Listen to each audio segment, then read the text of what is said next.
Welcome to another episode of We Don't Die, where my goal is to give you evidence that although our bodies will disappear, we survive physical death. I'm your host, Sandra Champlain, author of the best-selling book called We Don't Die, A Skeptic's Discovery of Life After Death. Today on our show, we have a wonderful man who has always had a strong desire to be a healer.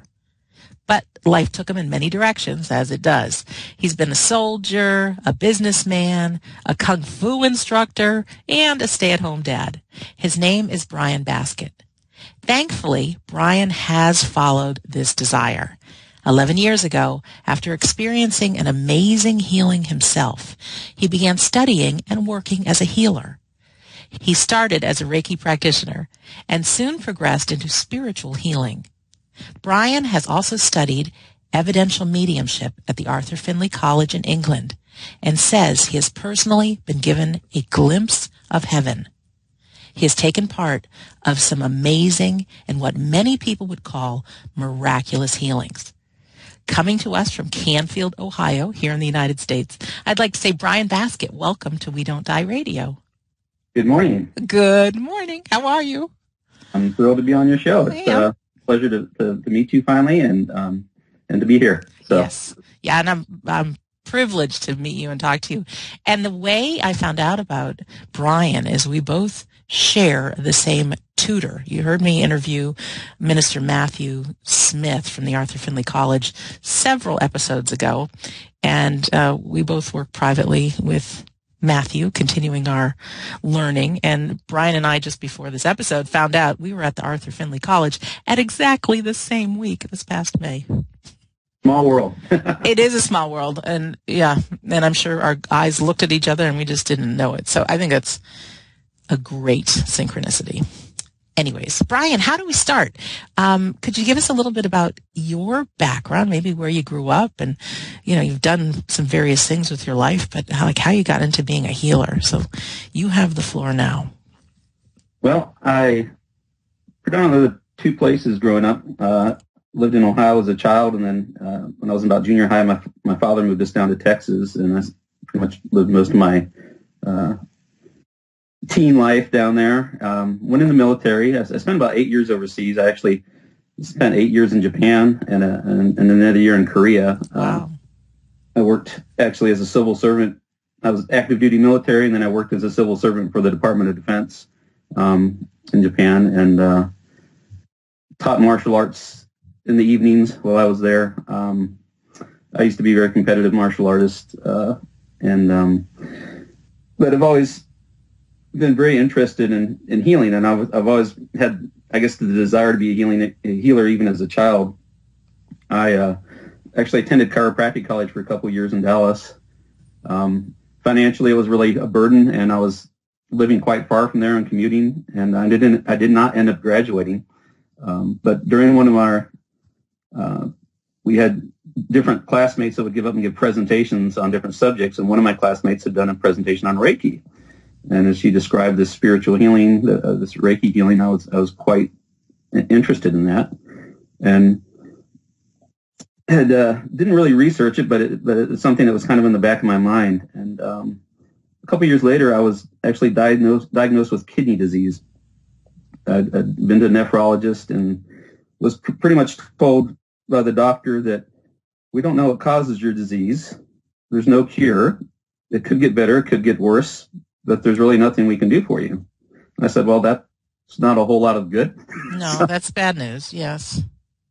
So I was exploring other options. I was like, I wonder if this Reiki thing I'd heard about could help my kidney disease. And so I was living in Houston at the time. We were looking at a relocation down there, and I went on the internet and I found a lady by the name of Ashki Torres in Houston, Texas, and she's a phenomenal healer. And she made an appointment, went in and saw her. As she's working on me, I'd gone in here to see her with the intention of getting work done on my kidneys. Right. And as she's working on me, she gets over my right hip, and I see her nose curl up. And this is a woman who has an ability to actually, I guess, gets a smell from injury that's not a good smell. Interesting. Okay. And I hear this, ew. and she takes her finger and she places it directly over my hip and she says, old injury right here? And I kind of, my eyes got a little bit big and I was like, yeah. And here I'd injured my hip years ago in the military. And this was like a 20-year-old injury. Hadn't even mentioned it to her. And yet she picks up on this injury. And she says, and it's something I'd lived with for, 20 years and been to orthopedists, been to chiropractors, been to MDs, been to acupuncturists. Nobody had been able to help me with this issue. And she says, well, we're going to work on this. And I said, well, okay, well, knock yourself out. And she starts moving her hands over the injury. And I see her, looks like she's scooping the air, shaking her hands out on the floor. And I'm like, well, this is kind of interesting. Because they don't touch you in Reiki, right? Well, yes and no. Okay. They can't. It's up to you. It's up to the clients. Okay. But they don't have to. Okay.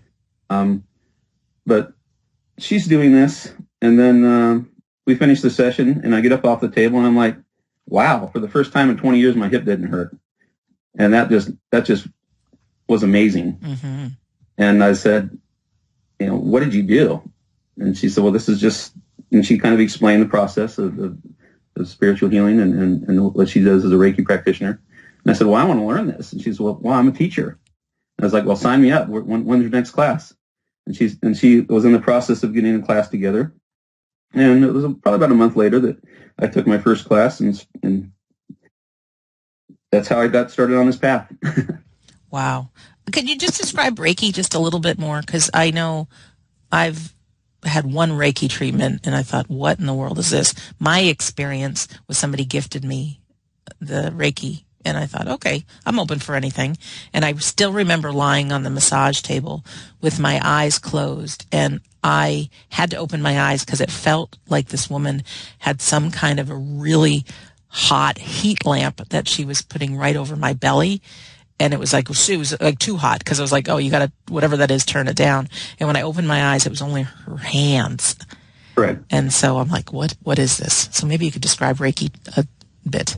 Well, what a Reiki practitioner does is essentially they're tapping into the term Reiki means like universal life force, if you will, or life energy.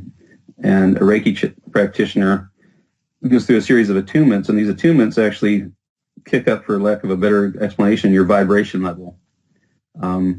Spirit has a very high vibration level, and us in the flesh and blood have a very low vibration level. So when you meet in the twain, I think that's where the term mediumship comes in, is because you're kind of meeting halfway. You're upping your vibration and spirit's lowering theirs so that you can get communication, or in this case, transfer of healing energy. That's amazing. Did it impact your kidney disease? Actually, it did, because kidney function is measured by creatinine levels, and after my healing, my creatinine levels actually improved. And for being on the bad side, they've actually gotten into like high. My creatinine levels are still high, but they're within normal range now. Oh, congratulations! And they continue to improve. So, absolutely, I received healing, for that issue also. Pretty miraculous. Go ahead. So what the Reiki practitioner is doing, they're actually working. The body has not only the corporeal body, the flesh and blood body, but there's also an energy body which mirrors the physical. And some people call it your auric field. So what is reflected in the physical is also reflected in the energy body, and vice versa. So typically, a Reiki practitioner will go through and clear the different chakras, the 7 main chakras that are or energy centers that are in the body, mm-hmm. and then look for other blockages or energy issues in the body. And this can be as a result of injuries or disease, and then seek to clear that in the energy body, which then is reflected in the physical body, and it causes a shift towards health. And sometimes it's quite a miraculous shift towards health. Let's see, where should we go from now? Because there's so much I want to ask you. But now your journey, you started off as the Reiki practitioner. That's not exactly what you're doing now. And just for our listeners, Brian's website is ReikiHolisticHealing.com. And of course, if you go to WeDon'tDieRadio.com and click on episode 115, you can see a picture of Brian and links to his website. So back to you. Yeah, go ahead. Teacher Ashki Torres had told me and she kind of explained about people that she called guides. And she said that when you do this type of healing work, there's, she called spirit guides that work with you, that are basically spiritual healers that are channeling through your energy to the client, to the patient. And I was very curious about that. I said, well, how do you know they're there? And she said, well, you ask for a sign of their presence. And I said, well, how does that work? And she said, well, in her case, she feels it feels like a hand on her shoulder. And I said, well, that's very interesting. So the first time I did a healing, I said, okay, I call upon my guides and I ask them for a sign of their presence. And I would get this light touch, and it just like a little feather touch on the side of my nose. And I thought, okay, is that my guide? So the next time I did the healing, I did the same thing, and I got the same touch in the same place. That's pretty cool. And you just gave me goosebumps thinking that we could ask for a sign like that and get it so on our body.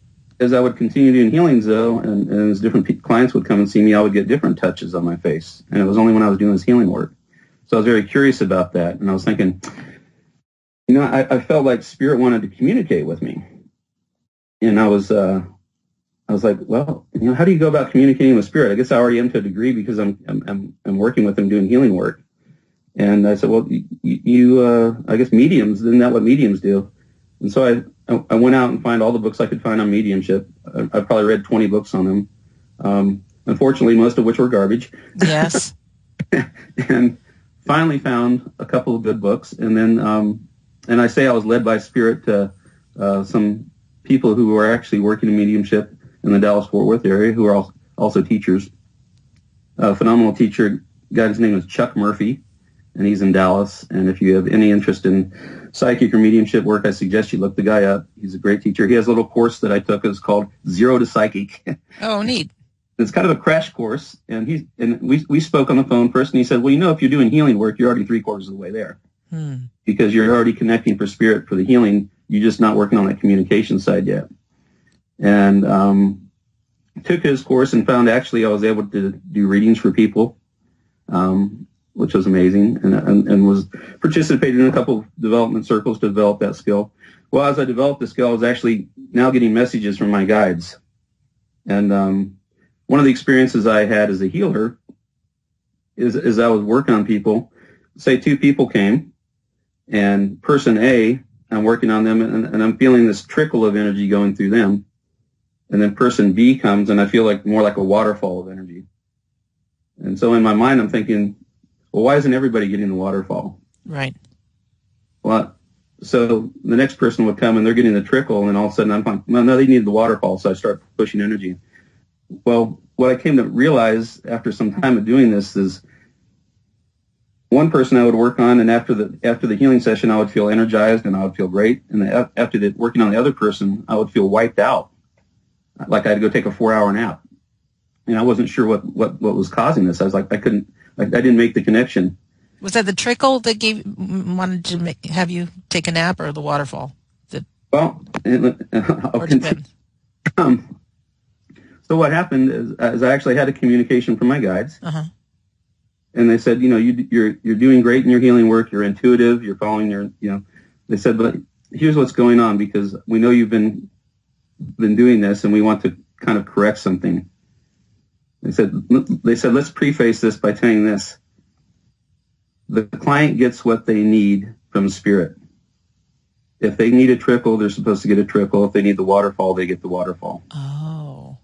They said, when you are getting the trickle and you give them the waterfall, that's coming out of your personal reserve of energy. Oh. Our energy is quite limitless. It's infinite.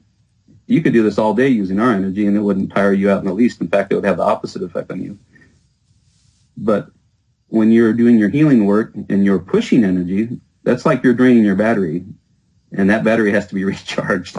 Right. So to recharge that battery. Oh, so wow. It said basically, if you will let us work and for lack of a better term, get out of our way, you will have more effective healings and better healings, and it won't affect you physically. Yeah, so it's like you're tapped into the universal battery as opposed to your own. Lesson for me as a healer, and every time I meet new healers, I relay that message along. because I'm sure that other people have run into similar situations. Yeah. Brian, I want to ask you, just because the title of the show is We Don't Die, there was at some point a belief that you adopted that life after death is real. Do you have any stories from maybe when you first could do readings for people, or even presently, like what has you know that life after death is real? Well, of course, starting into evidential mediumship, an evidential medium sits down with a client. In most cases, they know nothing about a client and are able to present information from spirit that the medium, the reader, would have absolutely no way of knowing.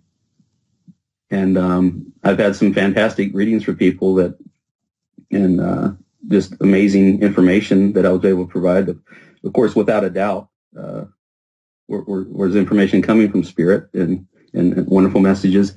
But a personal experience I had, which was, and I'll go into that a little bit.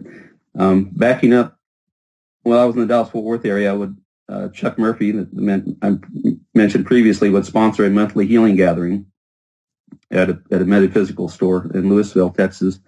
And I, myself, and several other healers would go up there to volunteer our time. And it was basically open to the public. Anybody who wanted to come in for healing or was curious about these types of things could come in. And it was once a month, and we'd have anywhere from 30 to 60 people that would show up for this session. And it was usually the last Friday of the month. And I worked with some phenomenal healers up there. And I met people with all different levels and different, experiences as far as length of time. Some of these people have been doing this for years. Some people were rather new to it, as I was at the time. So, changing gears a little bit, I meditate, and we call it sitting with spirit or sitting in the power. I try to do this every night, and it's basically a calming of the mind, getting into a relaxed state, and basically inviting spirit to come and blend with your energy to help with your development, be it healing or mediumship or just spiritual development in general. So one night, in my meditation, I'm taking my deep breaths and I'm quite relaxed. Found myself, for lack of a better term, in a room that was filled with a golden light, and I could best describe it. It felt like I was like inside a cloud. I mean, I really couldn't see anything. Wow. But this golden light. Immediately upon arrival, I hear two things. Brian, what are you doing here? Mm-hmm. At which point I felt the presence of my grandmother, who was in spirit. And then I hear, oh, he brought you. So immediately I'm thinking, well, who's he? Yes. And within seconds, I mean, literally the speed of thought, I was instantly surrounded. And of course, I couldn't see them, but I could feel their energy by aunts, uncles, passed over loved ones. And I could feel like the physical touch of hugs. And what I could best describe as a feeling of euphoria. If you can magnify the strongest feeling of love you've ever experienced times 1,000. Wow. That's what it felt like. And it was the most amazing, best feeling I've ever experienced in my life. Wow. I wasn't sure how long I had been there, and I say there, at which time I heard, oh, it's time for you to leave. And I was like, no. Right. And within a few seconds, I found myself, I guess you say, back in my body, and I took a deep breath, and I sat there, and I had the residual feeling of that energy, that euphoric feeling for a while, and I just kind of sat in that and enjoyed that. And, of course, in my mind, I'm thinking, what the heck was that? Was that real? Did I experience that? Mm-hmm. And I didn't tell anybody. I didn't tell my wife. I didn't tell my kids. I didn't tell any of my friends about it. I just kind of kept that to myself. I was like, well, if I say that, people are going to think I'm kind of nuts. And so a couple weeks later, I go up to the healing service up in Lewisville, and there's a great guy who works up there. His name's Neil Marshall. He's a wonderful healer, medium. The guy's full blown open. He's clairaudient. He hears spirit. He sees them with the naked eye. And I'm standing there chatting with somebody. Neil walks up, and the other person walks off, and Neil looks at me, and I see him look up towards the ceiling. This place had like 20-foot ceilings in the room. And he says, hey, Brian. And I say, hey, Neil, what's up? Neil's a good old boy from Texas. and I'll use a bleep for his expletive. He says, you have a big bleeping angel standing right behind you? Wow.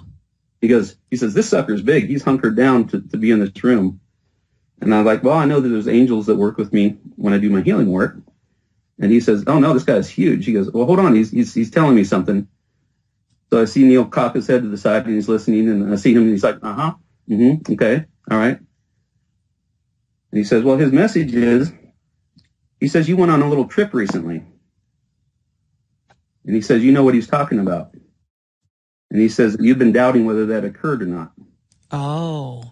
He says, he wants you to know that he is the one who took you on that little trip. So I was like, wow. Yes. Because I knew exactly what he was talking about. And so my trip to the other side was actually validated for me. What a confirmation. And Complete was not expecting that. And it really, floored me. I just, what an amazing experience. Oh, sure. And have that experience validated. Yeah, definitely. Can you just give us an example of maybe one of the, without using names, one of the medium readings you have done? Maybe there's some information that you recall that wowed you, that you were able to deliver. Is there anything come to mind?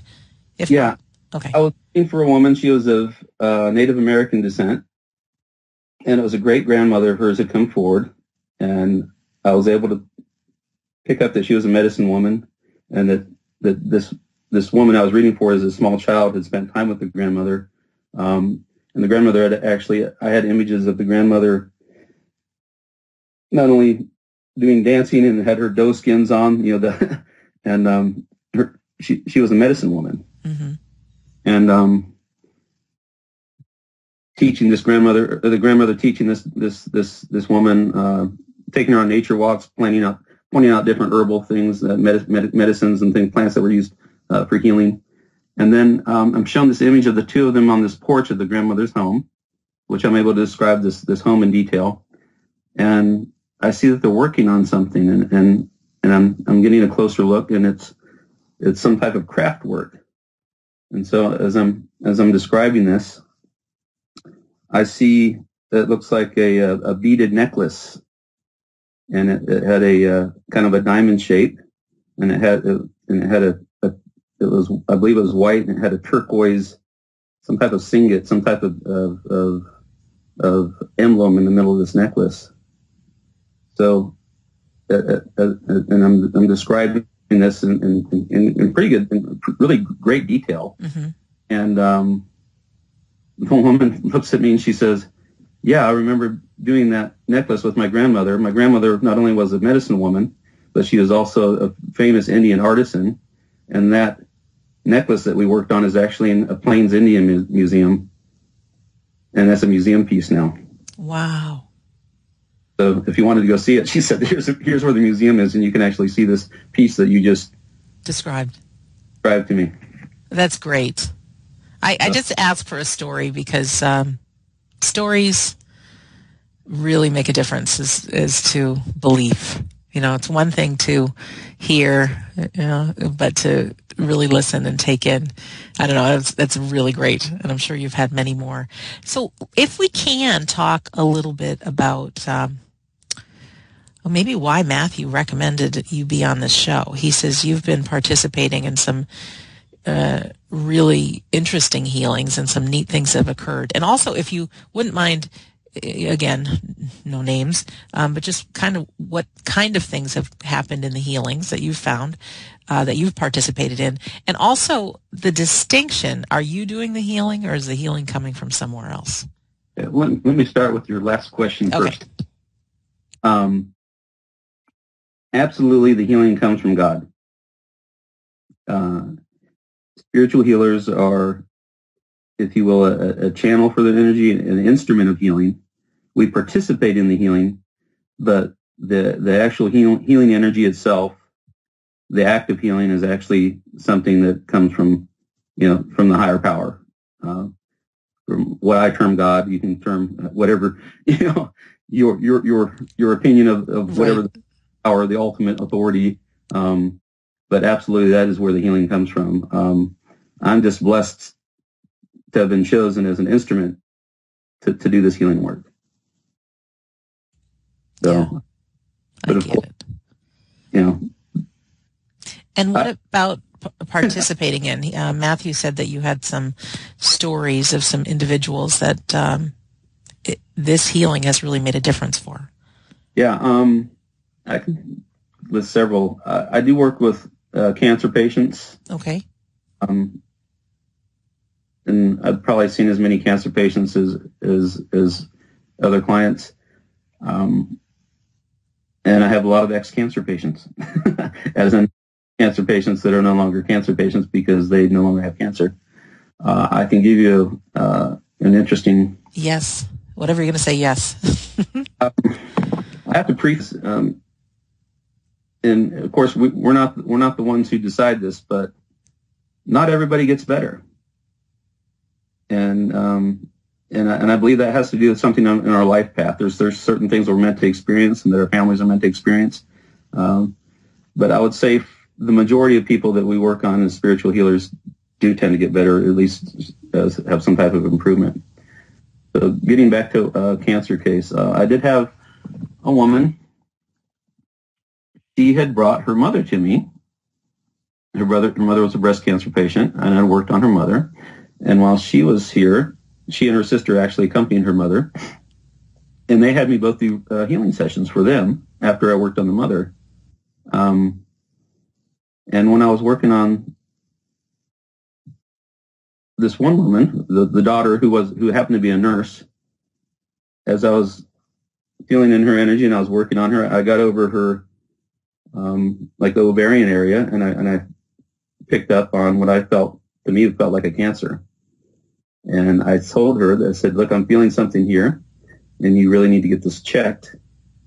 And she said, well, I've been having really heavy menses of late. And I said, okay, well, I would just recommend that you get this checked. And I did some healing at that time. And then several weeks had passed by, maybe a month or so. And something that I hate to keep backing up, but something else that the healers can do, spiritual healers can do distance healing. So her mother, I get a text one night, late at night. It was probably 11 p.m. And her mother texted me and said, hey, my daughter's in the hospital. Could you send her distance healing, please? Mm-hmm. She's not doing very well. So I said, absolutely. And immediately I went to give her distance healing. I felt the waterfall of energy. And I feel that is angelic energy when they're very strong. It's kind of the difference between a 9-volt battery and a 220. Okay. It's huge energy. And it was over that area that I felt the initial disturbance, if you will, in her energy. Do the healing, felt the massive flow of energy, text the mother back, say, okay, the healing sent, she got the good stuff, my angel stepped in, hope she feels better. Mm-hmm. Left it at that. Didn't hear anything back initially. And about a month went by, and then I get about a 2 or 3 page email from the girl, the daughter I'd worked on. So apparently, after she'd seen me initially, she'd gone in and got checked, and then they found out that she had some ovarian cysts. So she was going to have to go in and get an ablation, and where they actually go out and burn out the cysts. Wow. So this is actually at the hospital where she works. And the surgeon, who was a surgeon that she knew, after the procedure, came in the room and sat on the edge of her bed, and he had tears in his eyes, and he says, I don't know how to tell you this, but you've got cancer. And oh my gosh. A large tumor on your uterus. And so we hadn't done anything because we don't know where it spread, so we pretty much just sewed you back up. And so we're going to do all our tests, and then we're going to see how we're going to proceed for a course of treatment. Okay, well, that was the night her mother texted me, which is the same night I did the distance healing for her. Mm-hmm. Well, a few days later, after they'd run all their scans, the PET scans and MRIs and all the cancer tests, the surgeon comes back in and he says, now he's got a smile on his face. He says, I've got great news. He says, you're cancer-free. Cancer-free? He says, we can't explain it. We don't know what happened. We saw the tumor. We put our hands on it. We touched it. The team saw it. it's gone. You have no tumor. You have no cancer. Wow, Brian. Well, she tells me her story. Kind of freaked her out because she didn't really understand what happened. Mm-hmm. I got her head around it, and she has since become a healer herself. Oh, that's fantastic. So, but again, getting back to not everybody, Yeah. Her mother, for whatever reason, did not respond to the healing, and her mother made it another year or so, but ended up passing from breast cancer. So, there's no rhyme or reason to it. I just feel that there's a greater plan out there that we're not privy to. Yeah, when my dad was diagnosed with cancer this last time around, he ended up passing away, and it was brutal. And I'd been involved with life after death stuff, did a lot of reading on healing. Man, I played full out for his healing, his physical healing, not even imagining something could be happening on a spiritual level, but for physical. Well, so then he died, right? And it was awful and excruciating, the grief and everything. But for my own self, had that all not happened and Dad not exited the planet that way, I wouldn't be doing what I'm doing now. I wouldn't have written the book. I wouldn't have this radio show. And it was like in the midst of someone not healing, you might not have the answers. But I know for myself, fast forward several years, looking back, like it all happened in the perfect divine time for where I am now. And I truly do believe in life after death, that Dad's working his angle on his side in the hereafter, helping spread this message. There's a lot of spiritual growth that comes through these experiences. And I often wonder if that's not part of why we're experiencing these things. Yeah. My understanding is because there's no pain or suffering on the other side, that's why we experience these things here, because that you don't get the growth without having the hardship. And my understanding is this is kind of the school of hard knocks that we go through. Yeah, definitely. And the biggest growth we have for our souls comes from the hardest times and the most sufferings. Absolutely. And as awful as that sounds like, anybody can even look at your own life, and some of the biggest life lessons you've learned and some of those hardships have had to occur. I had a healer on a couple years ago called Alex Hermosillo. He's one of my earliest episodes, and he said something quite fascinating to me. Is he said just why some people heal physically and some people don't. He said, and this was just his impression, that when we do experience a healing or hear of someone else's healing, we really get the magnitude of who we are and what's possible. We get a belief in God. We get a faith, call it God or whatever you want to call it. We get a faith in there's something else, that there's a much bigger picture. So even if we don't get the healing, we witness it or we hear about it, it makes a difference. And then even our mutual friend and tutor, Matthew, had told me that healings can occur on different levels, not just physical. Oh, absolutely. Can you speak about that a little bit? Well, maybe. Yeah. And as a healer, there are people that come in with not just physical ailments, but they have emotional injuries, life events that have traumatized them. People, I've had clients that have come in that have experienced abuse, sexual abuse as a child, or been abused people, or gone through, lost their husband to a suicide, or things like that. Yeah, that's heavy duty emotional injury. It's interesting because I work at home most of the time, and sometimes my wife will meet these clients and she'll see them when they walk in the door, and then she sees them when they leave, and she says, you can really see it in their eyes. They'll come in and they have this kind of gray, almost like a fog about their eyes, and then after the healing, when they leave, they have this sparkly, shiny, wet-looking eyes, and you can just see that this weight has been lifted. And I feel absolutely that the healings take place on many levels, not just a physical level. There's also tends to be, a lot of times during the healing, there's some type of emotional release. My teacher always told me, make sure you keep a big box of tissues when you're working on people, particularly women. She said, because a lot of times they'll just start crying for no reason. You'll just be working on them. But that these blockages, these emotional traumas are going to come out somehow. Yes. And that's how they manifest, is just a good cry will come out of these people. Yeah. I'm reminded of something I heard.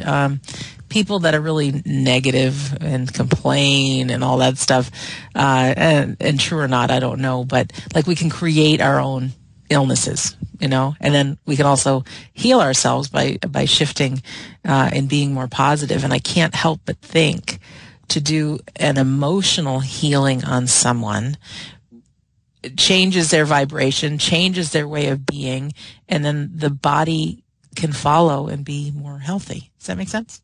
Absolutely, and that's one of the things I mentioned before. What happens to the spirit body, if you will, is reflected in the physical body, and vice versa. Yeah, I keep forgetting that you said that. So, yeah, we all have a spirit body that's identical or close to our physical body. As I'm working in these people's energy, you can feel those blockages, and the emotional blockages don't feel like the injuries or the physical problems. At least it to me, as I'm have my hands, if you will, in their energy. And it's interesting because particularly cancer, as I'm working on somebody who has cancer, it actually presents. I get a stinging sensation in my hands. It almost feels like little needle pricks. Interesting. Okay. To me that wow, there's something serious there, and it feels and like a cancer. For lack of a better term, some emotional things almost feel like a thickness to the air above their body as I'm moving my hands through it. It's like there's almost like a resistance. Mm-hmm. So that it presents differently to me as a healer, and but again, spiritual energy is intuitive. It goes where it's needed, and you get what you're supposed to get. So it's you get what you're supposed to get. Oh my, yeah, I get it. So and different people get different things. So. Right, but you're just the vessel. You're the medium channeling this energy through. Can you just mentioned some of the feelings you have? Is it all feeling that you get, or do you get any visual images? Well, it's interesting because initially I would pretty much just get feeling, but within the last couple of years, I've actually been getting images of things, particularly tumors and things like that. I've actually been shown clairvoyantly, which I could best describe as a picture in my mind, mm-hmm. Images of tumors. I'll tell you another healing story. Yes, please. I had gone up to volunteer at the healing service in Texas, and I got there a little early, and as I'm unloading my table out of the back of my car, I see this young man outside the front door. He had his back to the door, and I see him smoking. And I'm like, thinking in my head, I'm like, look at you. You're coming up to the healing service, and here you are, dragging down cigarettes. Mm-hmm. Like, what are you thinking? It's hard to change habits, Brian. Yeah, go ahead. So I go in, and I see several people, and this young man gets on my table, and I didn't recognize him as the young person who'd been smoking. And he gets on my table, and I start working on him, and boy, I typically ask him, have you received healing before? Have you had Reiki before? And he said, well, I've actually gone through the first Reiki. There's 3 levels. He goes, I'm a Reiki 1. I said, okay, well, are you using it? No, I just did the training. I was like, well, okay. Well, so I'm feeling this, again, massive flow of energy. I feel the angels step in, as I say. And I'm like, I wonder what's going on with him. Maybe they're trying to open him up. They want him to get into his healing work or something. And so I'm not really questioning. I'm just letting the energy flow. And then I'm just kind of moving down his body as I'm doing this, clearing out the different chakras. And I get over his right lung, and I'm shown an image of a tumor in the lung tissue. And I'm guided. I put my finger on this spot on his chest. And I looked at him. I said, smoker? And he goes, yeah. I said, you're feeling a lot of pain right here, aren't you? And he says, yeah. And I told him what I just seen. I said, well, I was shown a tumor right here. And his eyes got wide, and he goes, I've been to 5 different healers, and you're the first person who picked up on that. He goes, but yeah, I'm aware it's there. Oh, my. I said, well, let's see what they want to do. Mm-hmm. And again, massive energy flow, and this went on for several minutes. And I just had my hands over the area. And then in my mind, I'm again shown this tumor's gone. And I just told him, I said, this is what I've been shown. And he said, yeah, the pain's completely gone now. And I said, well, I feel that you've been healed. Please, follow up with your doctors, but I feel that tumor's gone now. And he says, yeah. He goes, I know it's gone. I don't have this pain. I don't have this discomfort I've been having in the lung. And I said, well, hold on. There's a message coming in. Okay. And sometimes I get that. And it was his guides. And the message was, they're kind of abrupt for guides. I mean, they were nicely saying, dummy, you did this to yourself. Right. Through all this smoking. You're 25 years old. You weren't meant to die of lung cancer, at the age of 26 or 27 or however long it would have taken to kill him. They said, essentially, you've gotten a do-over. This is a one-time shot. Mm. Put the cigarettes away. You have things to accomplish in this life, and get on doing those things, and quit this self-destructive habit that you've been doing. And I relayed the message exactly as I received it. Mm-hmm. And he was there. His girlfriend was listening to the conversation. She's saying, absolutely, he's not going to smoke anymore. Cigarettes are gone. So they do show me images. Mm. Has there been any follow-up with him to see if he's on the track of getting into Reiki and he's well and all that? I've moved since then. I mean, okay. When I people at these services, I don't get their names, or sometimes I don't have any contact information. Which is good. Okay. I'm just curious, it's my mind going, what happened next?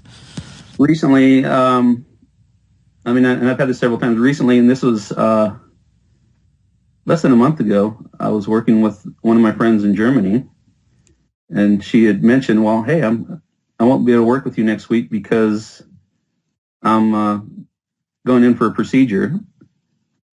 And she says some female things, and I said, and I was told by Spirit, oh, she has ovarian cysts. So I said, oh, you have cysts? And she said, yeah. Wow. And I said, would you like me to do some healing for you? And she said, yeah. And so as I'm doing the healing, I'm shown several cysts. One was particularly large and angry looking one, which I described to her. And as I'm doing this healing, I'm seeing this image in my mind of these cysts being absorbed back into her body, for lack of a better term. And then this large angry looking cyst, I'm shown, it almost looked like a blue light shining on it. And I see it, and there's all this inflammation around it, and I see it, for lack of, I guess, almost like being frozen off, mm-hmm. like they do a plantar wart, right? Right. Seeing this image in my mind, and I'm describing the cyst, and she says, "Oh yeah, the doctor mentioned that there's one particularly large one, and it's got a lot of inflammation around it, and so again, I see this cyst being basically frozen and then absorbed back into the body." Well, after the healing, I said, well, "Okay, well, this is like on a Monday. She was supposed to see the doctors on the Friday." They said, "Well, you tell me what they do or do not find in your when they go through your procedure." And so I talked to her a week later, and she said, I said, "How'd the procedure go?" And she said, "There wasn't a procedure." And I said, "Oh, really?" And she said, "Yeah, it wasn't necessary. The cysts are gone." Oh my gosh. So these are the things you experience as a spiritual healer. Wow. Are you recording all these for yourself? Because I'm getting a strong sensation that there's a book you're going to be writing in your future. I have these in my mind, but I don't actually put them down on paper. Can I ask you to keep a little journal or something? Yeah. But, yes, I can say, yes, quite honestly, I am always in awe of the power of Spirit, mm-hmm. of the circumstances that they can put in place to get people together, to get clients to you, to help people find you. Recently, and this is a case where the person didn't get better, but I can tell you that his passing was aided by Spirit, and I'll tell you about this situation. Okay. my wife goes down. We have basements in Ohio. My wife goes down to the basement this one morning, and she says, "Oh my God, there's this horrible smell in the basement." And I'm like, "Oh gosh, what's going on?" And I go down the stairs and look, and one of these drains had kind of backed up.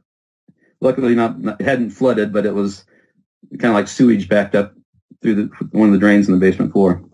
And so I'm like, "Oh geez, what's going on?" So get on the phone, call my usual plumbing company that I've dealt with before. Well, they can't see me for a couple of days, so I called this other company. They said, "Well, our normal guy's out sick today, but we use this other guy. We'll send him over to you." So I'm like, "Okay, that's fine." The man shows up. We start talking, and he asked me what I do. I said, "Well, I'm a healer, and I take care of my kids." And he says, "Well, he goes, my son has cancer." And I said, "Well, I work with a lot of cancer patients." Mm-hmm. So as he's here, I said, "Would you like me to do a healing for your son?" And his son had been in hospice care, and he was comatose. Oh. And they were expecting him to pass any day. And so I said, and I explained, I said, "Look, there's no guarantees." I said, "But I'll do what I can do." I said, "What's meant to be, what was meant to be. But I'll send your son healing." And I said, "And it might aid in his passing." And so I did healing for his son, distance healing. So he calls me, or he texts me the next morning. And he said, "He's awake. He's out of his coma and communicating with us. And he is saying his goodbyes." And they had taken him off of food and water, I guess, because he was at that stage. Yes. Hospice does a wonderful service to people, but oh my gosh, I lost my mother recently, and it's just a horrible experience that people have to go through. Mm-hmm. But it's tough. But absolutely, I feel that the healing enabled him to come and say his goodbyes, which is healing to everybody. Exactly, and I feel that that is the manifestation of that healing. Yeah. Was that he got to say goodbye because he had kids. He had 4 kids. He got to say goodbye to his kids. He got to say goodbye to his wife before he passed over. And what are the chances? I mean, it's like divinely set up that he was the guy that came to your house. The drain guy. The drain guy. Filling in for another guy who just happened to be sick that day. Yeah. Yeah. And so again, I don't believe in coincidences. Mm-mm. I have too many things like that happen in my life. I recently was supposed to have carpal tunnel surgery. Mm-hmm. I had wrist injury, and I put out the thought, I'd really like to find whoever the best hand guy is in our area so I can have him do it. And I'm at the car dealership one day, getting my car serviced, and there's one other guy in the waiting room, and we start talking, and I mentioned the carpal tunnel thing, and he goes, I said, "You don't happen to know a good hand surgeon, do you?"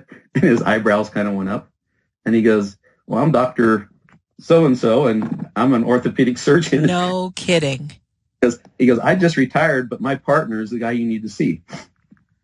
And oh my gosh. And it turns out that I said, "Well, here, we're about to go on a trip," and my car just started running rough for some reason. So I thought I'd swing by before we go on this long trip. Well, so we're sitting there, and the mechanic comes back. He goes, "Well, there's nothing wrong with your car. You just need to put some dry gas in it." He goes, "Your car will be fine." Yeah, you were there to meet this guy. That is amazing.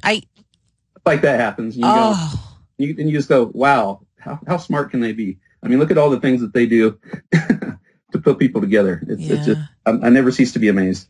Brian, we're going to stay in touch after this episode, and I'm going to do my best to share this with as many people as I can. But I do ask you to consider and to just jotting all these stories down, because like Chicken Soup for the Soul helps people, and just by virtue of reading a book about what's possible, I think when you collect these stories, like, that'll make a difference too.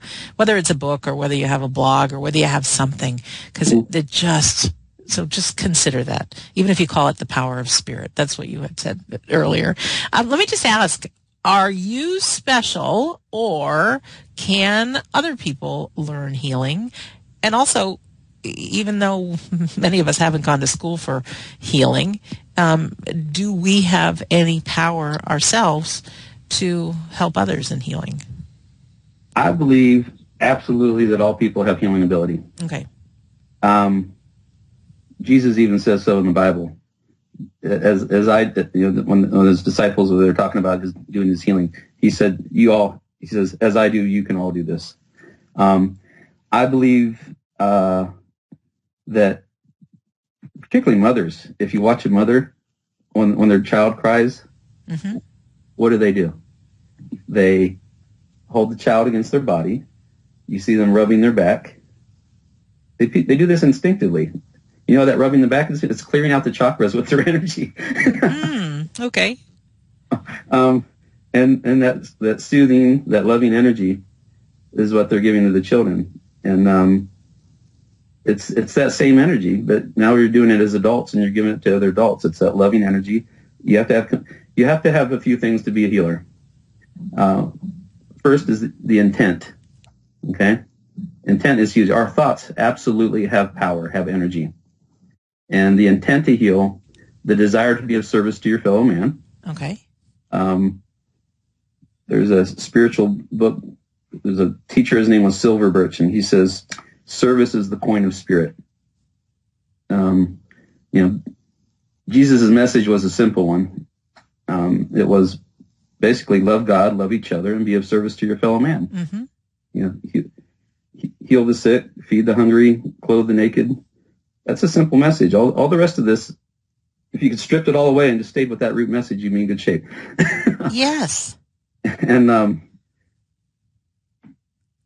I think if you have a sincere desire to be a healer, and present that desire to God, and put forth the effort to work as a healer, that absolutely that ability is something you can develop. Man, that's awesome. Have to have compassion. Yeah. Have to have, again, a sincere desire to help people and to help them with their pain and their suffering and their disease. And it's something that has to come from your heart. Yeah. But if you have that desire, I think absolutely anybody, and I mean anybody, and it might not be at the level that some people are, but you can make a difference. I mean, the power of touch is amazing, and that's documented in healthcare. They call it healing touch, but it's essentially, they're just kind of like doing lower level spiritual healing, if you will, or just energy healing. Because, I mean, we can all heal with our personal reserves of energy. Just the bigger things actually take a spiritual energy at a higher level, I guess you'd say, as far as the magnitude of the energy that can flow. But everybody can use their personal reserve of energy for healing. Again, setting the intent. And you mentioned heat from the practitioner that used the yes. heat. And yeah, my hands get really toasty. Wow. My wife and I went shortly after I had did my Reiki training.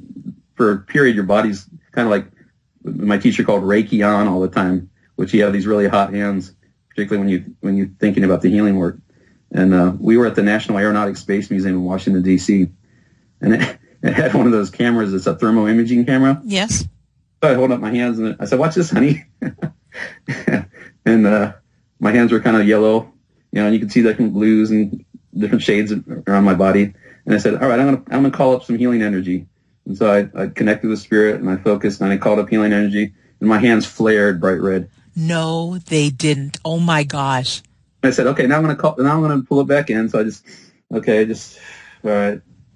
Not doing it. Flared red again, back to yellow. Flared red again, back to yellow. And people were watching, they're like, "What is he doing? How's he doing that?" I said, we didn't have, I guess, cell phones at that time that had video on them. I said, that would have been a cool video for YouTube. And you may be doing that again in your future and doing that. This is such good stuff, Brian. Wow.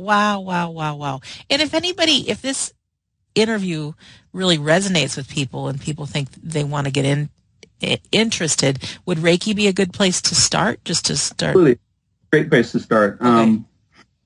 And I say I've kind of, I don't call what I do Reiki now, spiritual healing. Some of the things that Reiki uses, and I can see where this works, is they use Reiki symbols, and Reiki, there's different Reiki symbols, if you will, that Reiki practitioners can use when doing healing. And most people start out using these, and they're supposed to be healing symbols, if you will, that you use when you're working on your clients. But what I found out is, if you strip all that away, it becomes the intent, and the symbols aren't necessary. Yes. And I've also studied shamanic healing. I've gone through it's called the Muneiki, which is Peruvian shamanism. Went through, there's a series of 9 attunements associated with that, which I've done. And I've studied other healing modalities, Chinese Qigong. But what I've found is it's all the same thing. Mm-hmm. It's just labels. Right. There are all these modalities are tapping into a higher power and channeling this energy for healing with good intent. Yes. Yep. The shamans and the Native Americans would call in animal spirits. They would call in jaguar, serpent, hummingbird, condor. Well, I call in the archetypes: Michael, Raphael, Uriel, Gabriel. Mm-hmm. But for the same intent, for healing. Wow. And that's what, and the shamanic healing's been around for 30,000 years. Mm-hmm. So, our ancestors knew this instinctively. But in our modern times, we've modified but we're doing the same thing. We're tapping into life force energy from God, and we're a channel for that energy for healing. Mm-hmm. Yeah, and to remember that we're just a channel. We're not the be-all and the end-all. It's coming from that mega source battery, if you will. You really have to get out of the way when you do healing for the really effective healing. And, it's interesting because I've had sessions with people. I've gone for myself, like for a Reiki session, and wanted to talk to the practitioner while they were working on it. No, you shouldn't be talking. You have to be very quiet while I'm doing this. I'm like, really? Because when I'm healing, I'm talking the whole time. I'm having a conversation and I'm telling them stories. And what I find that does is that occupies my conscious mind so that my unconscious mind is free to do the healing work. Oh, that's good news. How long does a healing session typically take? As long as it takes. But I mean, is it hours? Probably the longest session I've had would be maybe 90 minutes. Okay. But not all of that is healing, because there's some conversation that goes on before the healing begins. They give it an hour is an initial session. And what I typically tell people is, look, I don't want to, not that I'm not enjoying our meeting. Right. I really don't want to see you again because I want you to be healed. Yes, exactly. So you don't need to come back. I mean, if somebody's saying, I'm feeling stressed out and I'm tired and I'd just like a Reiki session to kind of de-stress, well, those people are going to come back and see you again and I say, well, they said, well, how often should I come? I said, well, you know how you feel now, because usually when they get off my table, they're feeling, alive and, right. and wonderful Vibrant. And vibrant. And, when you don't feel this way, come back. So perfect. You be your own barometer there. Yeah. Brian, do you have any closing words? I'm just looking at the time, and our time goes by so fast. Closing words. Yeah. I can say absolutely, unequivocally, that there is no death as we perceive death. For lack of a better term, there is just a change of address. Aww. Because absolutely, your personality, your thoughts, your memories, all that accompanies you when this, people think this little crude, this meat sack that we're occupying right now is gone. Uh-huh. You are a soul, you have a body. Yeah. That's you are. And there's so much available. Oh my gosh. I just got an image of you, or just of healing as a set of jumper cables. There you go. And it's just perfect because everybody can get jumper cables, but it's, like worship you, Brian Baskett, this great healer. No, you're the jumper cables, and a pretty great set of jumper cables, but you're the jumper cables. All the thanks and all the glory to God. Yeah, I like that. I'm just a wrench in his tool belt. That's right. I think we all are. And be of service. And it's so funny that you mentioned Silver Birch, because I'm reading a Silver Birch book right now, and the chapter I just started was on service. So, there's a great book called The Book of Questions and Answers, and let me tell you, that'll answer a lot of questions. And one of the things that Silver Birch says, and I tell all people, we all have an inner barometer as to know what right and wrong is. And he says, if what I'm teaching doesn't resonate with you, discard it. Don't accept it. He says, but we all know what's right and wrong when we hear it. Yes. And let that be your barometer. Don't just take things forsooth for fact just because they're in a certain text or a certain book. Yeah. Yep, I agree. And just for our listener, if you go to WeDon'tDieRadio.com, click on episode 115, you'll see Brian Baskett's picture. There'll be a link to his Reiki Holistic Healing.com. And I do have a link also to that book by Silver Birch, Questions and Answers for you. So, Brian, I'm going to close this episode with a gigantic thank you. That was my pleasure. I absolutely enjoyed it. Yeah, it's awesome. I rate some of these episodes by how many times I get goosebumps, and I got them 5 times. You might be the record of telling stories that gave me the goosebumps, so that's awesome. And so for our guest, thank you, too. Thank you for giving us your hour today, listening. And I'm thrilled. This show's just growing by leaps and bounds. And my goal, my intent, as Brian says, intent, is to get it to as many people as possible to help you realize you're a soul much bigger than you think you are with a body. Miracles are possible. There is a healing touch. We can all be jumper cables to a certain extent. If this is something that makes a difference to you, please learn more about it. And just as a favor to ask, if you're somebody who likes this show, if you don't mind, share it on Facebook, share it on YouTube, tell your friends about it. If you can navigate on iTunes, there's a place where you can leave a review. And this show is simply called We Don't Die on iTunes. And it makes a difference. It really does, to know that people enjoy it, and it makes a difference in your life. So in closing, my name is Sandra Champlain. I've been your host on We Don't Die Radio. And like I said earlier, I do believe that life is an education for our souls, and that your life here on earth is important. So I want to thank you for listening, and we'll see you soon.